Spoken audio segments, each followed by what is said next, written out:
Meus amados pastores, eu pergunto, aqueles que hoje estão pelejando por Israel nesta guerra, com esses, como são vistos à luz da palavra, perdendo suas vidas em favor de Israel? O que acontece? Eles já estão com um passaporte para o céu porque estão lutando?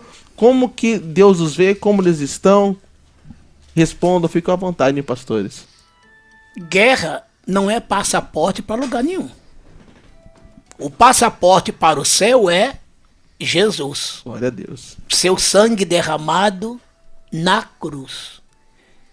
Vou dar um exemplo aqui, irmão Márcio. No período do milênio, as nações que ali estarão são aquelas nações que estarão ao lado de Israel durante a grande tribulação, que vão ajudar Israel. Aquelas que maltratarem no julgamento das nações, elas já desaparecerão do mapa.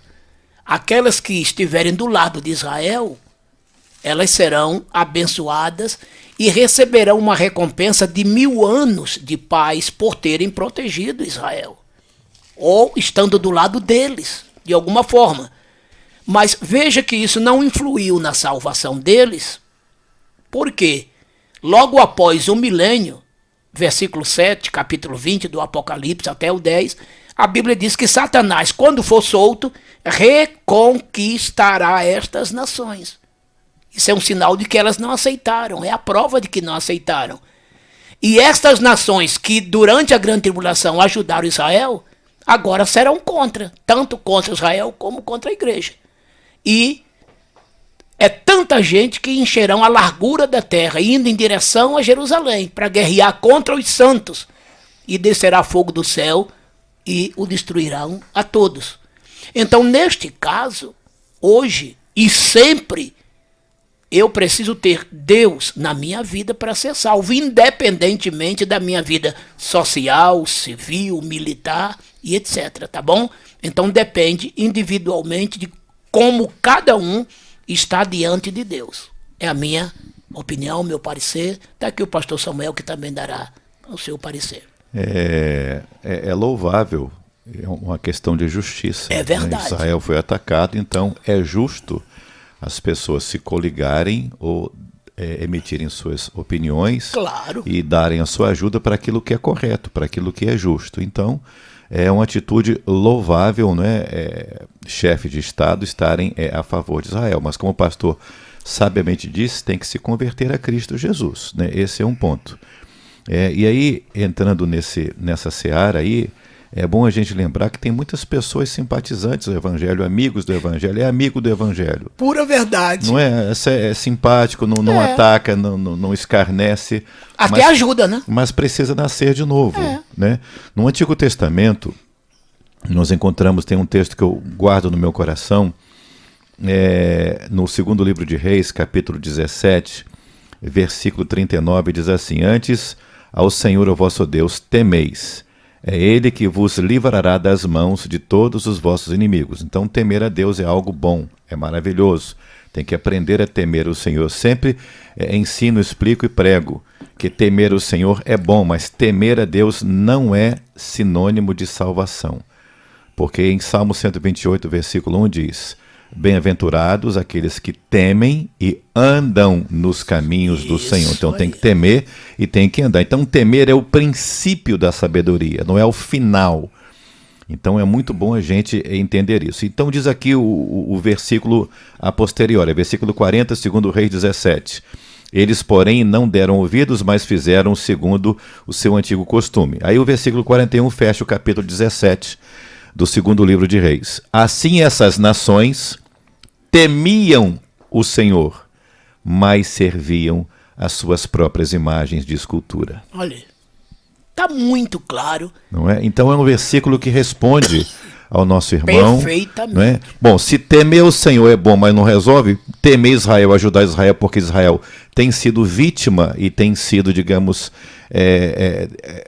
o mais prejudicado dessa história. Então é normal, é justo, é lícito a gente apoiar, orar por Jerusalém, orar por Israel para que os olhos se abram, não é? E Israel digamos, o sinal, o que Deus mandou a gente observar, porque Israel é será o sinal, porque tem um pacto, uma aliança firmada por Deus, e fiel é Deus para cumprir a sua promessa. Está lá em Daniel 9, 27, não é isso, pastor Mário? E quando, pastores, nós caímos aqui e nós lemos aqui as notícias de quando um pastor diz que Israel não é o relógio de Deus, quando nós encontramos alguns líderes evangélicos que agora estão dizendo, não, Israel não é pra gente olhar, não precisa mais. O que os pastores acham disso? Deixa eu falar primeiro, pastor Mário. Pode, tranquilamente, pode. Porque, veja bem, eu acredito, nesse um pensamento meu, que fazem isso mais para atacar, não é? Os seus pares, no caso, nós, assembleanos, pentecostais, natos, cremos no continuismo dos dons. É mais para atacar, porque não fora isso, chega até a ser, me permita a expressão, não vou nem dizer ingenuidade, é burrice. É burrice, ou então está cego.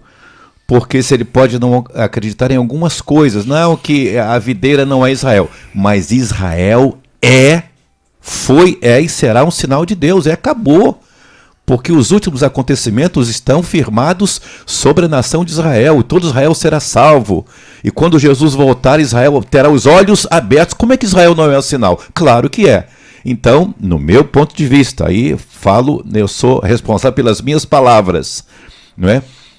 Meninice, ingenuidade, e aí, sem querer ofender, passa a ser até burrice. Então eu posso entender que é mais para desconstruir a nossa fé, não é? Fé nossa, da nossa corrente que nós entendemos como cristã bíblica, não é? Do que mais, porque não é possível uma pessoa que estudou, pessoa que se diz intelectual, dizer que Israel não é um sinal, um relógio de Deus, é porque não lê as Escrituras, é só ler lá. Pastor Mário deve ter dezenas de versículos que vão apontar que Israel é um sinal. Quando Jesus voltar, vai voltar para quem? Para salvar quem? Ué, então claro que Israel é um sinal, um relógio de Deus. Não tem como, é bíblico, está explícito demais. Então, a gente tem que observar as Escrituras. E eu li propositalmente capítulo 14 e 15, e vou ler amanhã de 2 Crônicas, inclusive para afirmar que uma vez salvo não é salvo para sempre. Isso não é uma teologia assembleiana.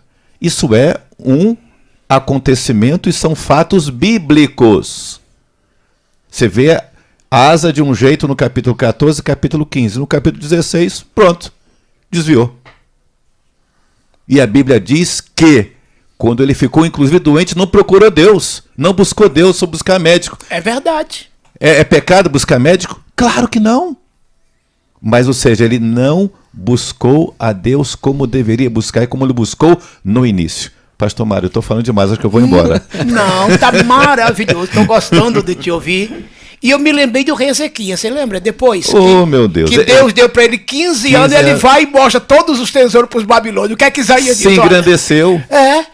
Olha aqui, você mostrou, não mostrou? Agora eles vão vir e vão levar tudo. Até que engrandeceu o seu coração. Tá vendo? Aí vai levar tudo, você, teus filhos, vai todo mundo, por causa dessas coisas, né?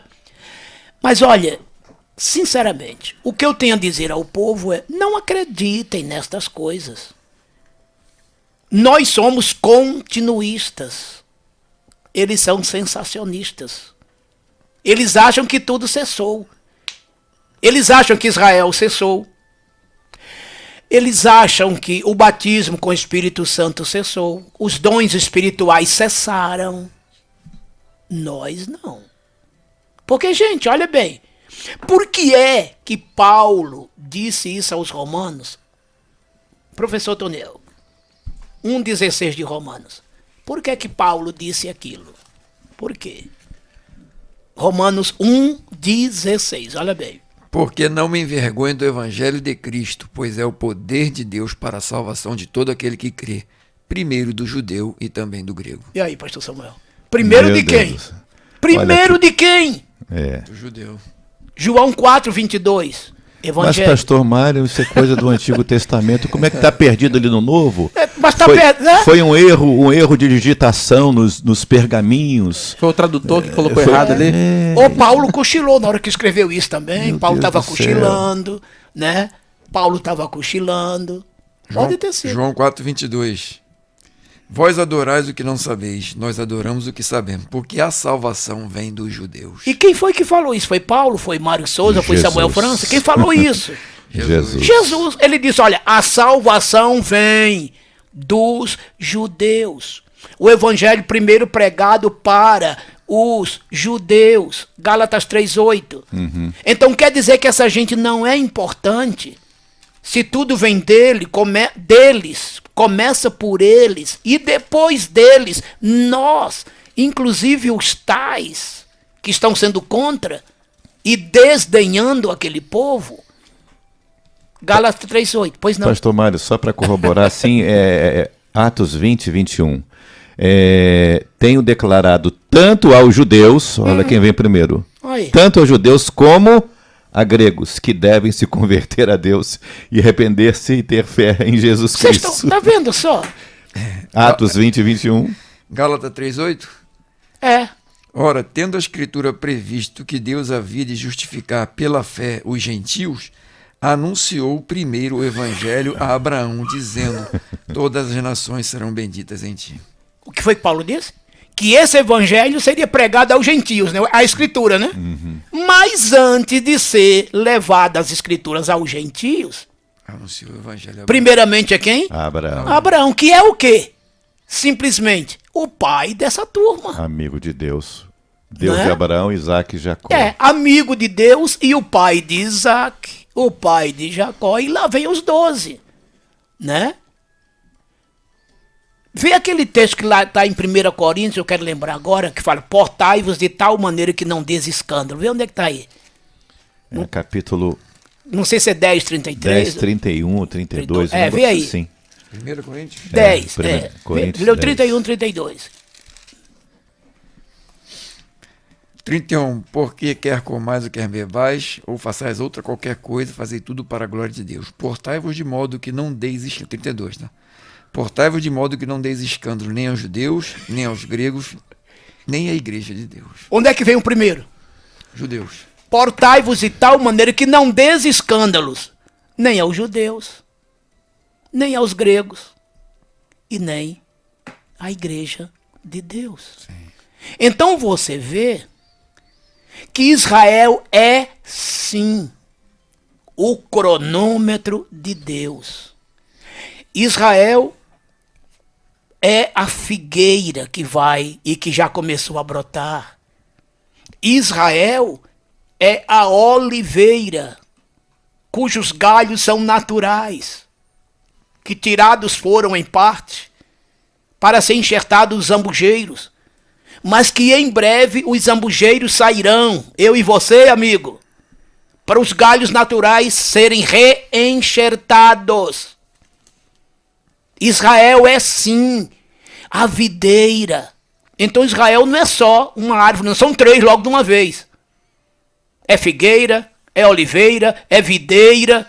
Agora leia Romanos 11. Vamos ler de 23 até o 26. Olha só o que está Paulo dizendo aqui. Pastor Mário, antes que ele procure aqui. Sim, vamos pode. Em Cristo digo a verdade, Romanos 9. Não minto, dando-me testemunho a minha consciência no Espírito Santo, que tenho grande tristeza e contínua dor no meu coração, pois eu mesmo desejaria, até se preciso for, me separar de Cristo, por amor de meus irmãos, que são meus compatriotas, segundo a carne, a Meu nacionalidade, não é? E outra coisa, irmão, naquele julgamento das nações, uma coisa que passa despercebido, irmão Samuel, ali em Mateus 25, de 31 em diante, segura aí, tá, irmão Antonel? Sim.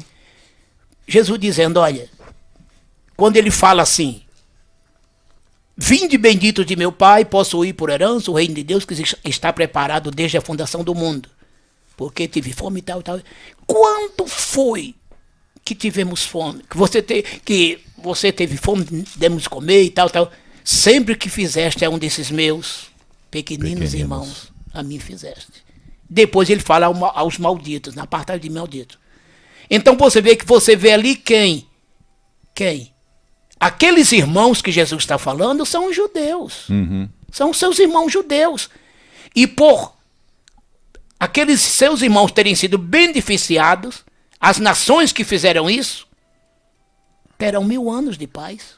Um prêmio por eles terem ajudado socialmente na situação tétrica que eles passarão ou passaram na ocasião na grande tribulação. E as outras nações que maltrataram, não deram pão, não deram água, não visitaram. E sempre diz, aos meus pequeninos, aos meus irmãos. Está vendo? Então veja que esses irmãos são de Jesus, a importância deles. Que olharão para mim a quem transpassaram. Derramarei um espírito de graça e de súplica sobre os habitantes de Jerusalém. Viu? Não é do Rio de Janeiro, nem São Paulo, nem qualquer cidade brasileira. Jerusalém. E sobre a casa de Davi. Olha aí. E eles olharão para mim a quem transpassaram. Quem é que fez isto? E chorarão amargamente, como chora a morte de um primogênito. E todas as tribos se lamentarão, chorarão, e cada tribo à parte, com suas famílias à parte. Zacarias 12, 10 em diante. Esse povo vai se converter, o tempo deles vai chegar. Então, o tempo de Israel, ele existiu, existe e existirá. Ele só está agora apartado por motivo óbvio, né? Que está lá nesse mesmo capítulo 11 que nós vamos ler daqui a pouquinho. Mas leia o versículo 23 a 26. Romanos 11, do 23 a 23. E também, 26. 26. E também eles, se não permanecerem na incredulidade, serão enxertados, porque poderoso é Deus para os tornar a enxertar. Porque se tu foste cortado do natural zambujeiro, e contra a natureza enxertado na boa oliveira, quanto mais esses que são naturais serão enxertados na sua própria oliveira. Na sua própria oliveira. Então, é ou não é? Sim. Israel é ou não é oliveira? Oliveira é ou não é Israel? E assim as outras árvores. Sim. Continue. Porque não quero, irmãos, que ignoreis este segredo, para que não presumais de vós mesmo, porque o endurecimento veio em parte sobre Israel, até a que a plenitude dos gentios haja entrado. Isso, inclusive... Continue agora, a parte agora. 26. E assim todo Israel será salvo, como está escrito, de Sião virá o libertador, e desviará de Jacó as impiedades. Não é importante não esse povo, pastor Samuel? Okay. E voltando, agora lê do verso 10 em diante, 10, 11 e 12, capítulo 11. Aí mesmo, nesse capítulo 11. E escureceram-se os olhos para não verem, e encurvaram-se-lhes continuamente as costas. Digo, pois, porventura tropeçaram para que caíssem? De modo nenhum, mas pela sua queda veio a salvação aos gentios, para os incitar à emulação. E se a sua queda é a riqueza do mundo, e a sua diminuição a riqueza dos gentios, quanto mais a sua plenitude. E aí, pastor Samuel? A gente precisa entender que é meritório. Meu pai do Deus escolheu, céu. o povo sofreu tanto. Eu me arrepio com isso. Eu tô arrepiado aqui. E ver o versículo que foi lido, o capítulo 10, versículo 32, e nós entendemos perfeitamente que quem está em Cristo Jesus também é descendente de Abraão. Está lá escrito em Gálatas capítulo 3, versículo 26 a 28. Mas nós vemos aqui a distinção no próprio Novo Testamento, pelo mesmo Espírito que usou Paulo, dizendo na carta aos Gálatas e a carta aos Coríntios, não dê escândalo nem a judeus, nem grego, e nem a igreja. O que é interessante, que nós esquecemos, às vezes, é que Deus deu a Abraão 2 sementes. Ao crente Abraão, a semente espiritual que somos nós gentios. E ao cidadão Abraão, Deus deu a ele a semente natural, que são os judeus. Então são 2 sementes oriundas deste personagem. A espiritual, né, que somos nós os gentios, igreja que aceitamos a Jesus, somos semente do crente Abraão. Paulo fala isso, do crente Abraão.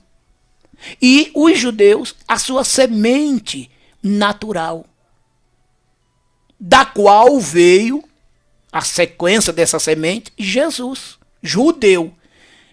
E o que esses cidadãos precisam aprender é o seguinte: No Antigo Testamento, quem eram os 12 patriarcas? Judeus. No Novo Testamento, quem eram os apóstolos? Judeus. Os 10 primeiros anos, a igreja era composta de judeus.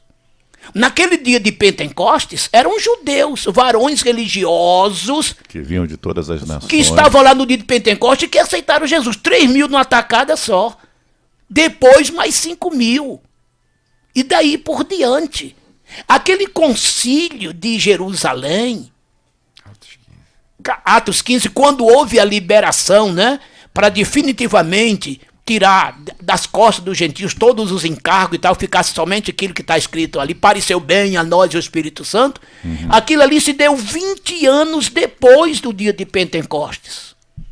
Então veja que a partir dali é que começa a ser liberado uma evangelização em massa para o mundo, do qual Paulo foi o principal apóstolo, doutor aos gentios. Foi a Paulo que Deus revelou o segredo do mistério do evangelho. Não foi a Pedro, não foi a André, não foi a Tiago, a João, foi a Paulo, que nem parte do colégio apostólico fez, mas Deus o chamou, e a epístola aos Efésios retrata isto.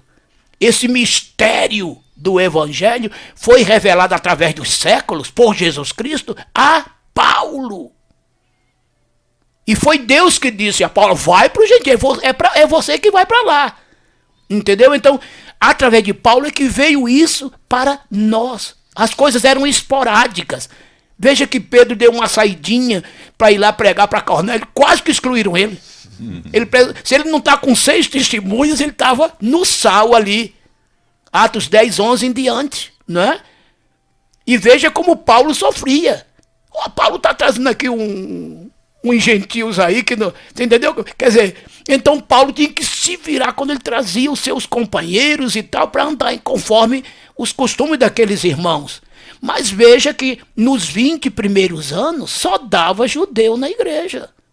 E depois é que a coisa se espalhou, muita gente não para pensar nisto. Primeiro eles, depois nós.